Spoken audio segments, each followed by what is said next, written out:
Salut à tous, bienvenue dans cette nouvelle session de Millennials Fortunes. Josh ici. Aujourd'hui, mardi le 28 novembre, nous allons quasiment jeter un coup d'œil sur le calendrier économique. Normalement, nous le faisons chaque lundi, mais nous n'avons pas pu le faire hier. Alors, nous le faisons aujourd'hui, mardi, bien sûr. Comme vous le savez, nous voulons vous donner quasiment cet aperçu de ce qui va se passer le long de la semaine sur le calendrier économique. Et juste après, nous transitionnons sur notre MetaTrader pour voir bien sûr quels sont ces paires qui nous donnent des setups, des bons setups. Et si c'est votre toute première fois de nous rejoindre, n'hésitez pas à cliquer dans le coin bas droit de votre écran sur la petite cloche de notification pour tout le temps bien sûr être notifié à chaque fois que nous avons une nouvelle vidéo mise en ligne. Sans plus tarder, on va y aller. Bien sûr, vous pourrez obtenir ce calendrier économique sur le site de notre courtier, tdmarket.com. Et voilà. Alors, dans la journée du lundi, ben, bien sûr, elle est déjà passée, donc on ne va pas trop se focaliser dessus, mais nous avons eu deux annonces là. Christine Lagarde qui a tenu un discours et à 17 heures juste, nous avons eu le New Home Sales. Donc, on ne va pas trop se focaliser sur la journée du lundi. Aujourd'hui, mardi, à 2h30, nous avons eu le Retail Sales. OK. À 2h30 sur, excusez-moi, sur le dollar australien. OK. Et juste après, à 17 heures juste, nous aurons le Consumer Confidence Index. OK, là, ça sera sur le marché américain. Une heure après, à 18 heures juste, nous aurons un autre discours de Christine Lagarde. OK. Bien sûr, ce discours va affecter toute la zone européenne. OK. Et le mercredi, quasiment à 3h30, excusez-moi, à 3 heures juste, nous avons le taux d'intérêt qui sera annoncé par la Reserve Bank néo-zélandaise. Donc, on va garder cet événement à l'œil. Très, très important. Et une heure après, à 4 heures juste, nous aurons bien sûr un discours venant de la Reserve Bank néo-zélandaise. OK? Et toujours dans cette même journée, voyons voir ce que nous avons. PPI, OK. CPI, pas grand-chose. À 15 heures juste, nous avons le GDP dans la zone américaine. Qu'est-ce que je dis? Excusez-moi, 15h30. Non, pas 15 heures juste, 15h30 plutôt. Bien sûr, nous aurons le GDP, OK, venant de la zone américaine. 17h05, nous avons le gouverneur de la banque anglaise qui va tenir un discours. À 17h30, nous avons le crude oil stock change, comme d'habitude, venant du marché américain. Et voilà, voilà pour la journée du mercredi. Ça sera une journée plutôt technique également. Le jeudi, qu'est-ce que nous avons le jeudi? À 1h50, nous avons le Retail Sales month to month sur le yen japonais. Donc, le yen japonais sera bien sûr affecté par cette annonce. Et tout le long de cette journée, à 9h45, nous avons le GDP venant de la France. Pas grand-chose. Nous avons le Unemployment Rate venant de la zone allemande. Pas grand-chose également. Voilà, à 12 heures juste, nous avons le CPI month to month, OK, venant de la zone européenne. Et également à la même heure, nous avons le Core CPI as well, OK. Et nous avons bien sûr également le taux de chômage dans la zone européenne. Donc, ces trois annonces vont créer suffisamment de volatilité sur ces paires qui auront l'euro, OK. Et voilà. Et à 15h30, nous avons le GDP month to month venant de la zone canadienne. OK. Et juste après, 15h30, nous avons un discours de Christine Lagarde. 17h juste, nous avons le Pending Home Sales month to month venant de la zone américaine. Et voilà, voilà tout pour la journée du jeudi.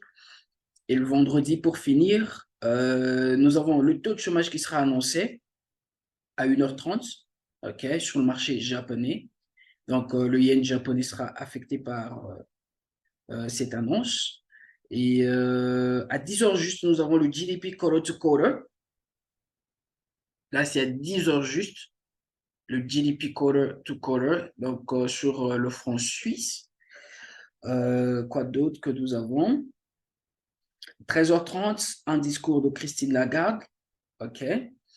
Et 15h30, nous avons le Employment Change qui sera annoncé sur le marché canadien. OK. employment change et le taux de chômage également à la même heure qui sera annoncé sur le marché canadien. OK? Et à 17h juste, excusez-moi, nous avons le ISM Manufacturing PMI. 18h juste, nous avons le Chair Powell qui va tenir un discours. Et voilà. Voilà tout pour le vendredi. Et voilà tout pour cette semaine. Ceci étant dit, on va transitionner sur notre MetaTrader et voir bien sûr quelles sont ces paires qui sont en train de nous présenter différentes opportunités. Alors, on va commencer avec Euro GPY. Qu'est-ce qui se passe avec le euro contre le GPY? On a eu ce mouvement haussier là et le prix est revenu cette fois-là dans cette zone. Vous voyez la zone qui est là, nos zones FIB. Le prix a rejeté notre zone FIB.